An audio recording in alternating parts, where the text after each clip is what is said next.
Kontrolado na ang pagtagas ng langis sa tatlong lumubog at sumadsad na barko sa Limay at Mariveles dyan po sa Bataan. Pero ang isa sa kanila, iniimbestigahan dahil daw illegal ang naging pagbiyahe sa dagat.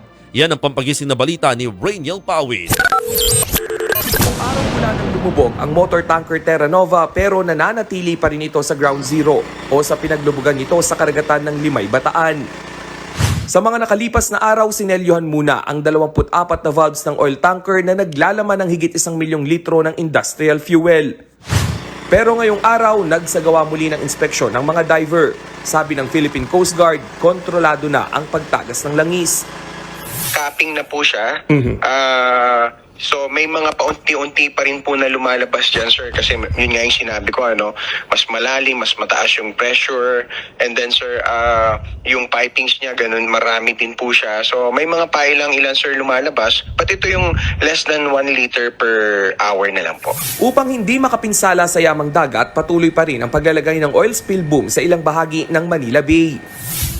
Sir, maganda po ngayon ang sitwasyon. The mere fact na oil sheen nga lang po yung nasa area, so mas mabilis po siyang i-evaporate. Halos very thin na lang po yung nakikita dun sa motor tanker Terra Nova. Sa Mariveles, Bataan naman, wala na raw bakas ng pagtagas ng langis sa lumubog na motor tanker Jason Bradley. Sa mga larawang ibinigay sa News 5, makikitang may mga oil spill boom na rin sa paligid ng pinaglubugan ng MTKR Jason Bradley. Inaasahang bukas, masisimulan na ang siphoning sa motor tanker na naglalaman ng 5,500 liters ng diesel. Kontrolado na rin daw ang sitwasyon sa MV Mirola 1 na sumadsad naman sa Barangay Biyaan sa Mariveles pa rin. Nalinis na po natin yan, and diniintay na lang po natin yung makukuhang salbor ng may-ari. Kung hindi po siya hahanap, Coast Guard na po ang mag-aalis nito.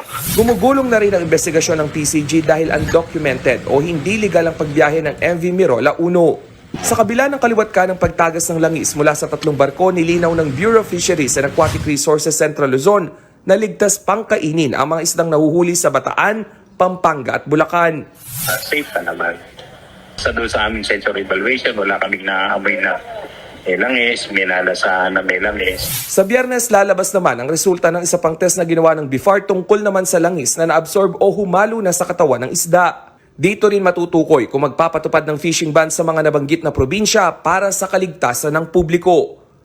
Nagbabalita mula sa Frontline, Rainiel Pawid, News 5.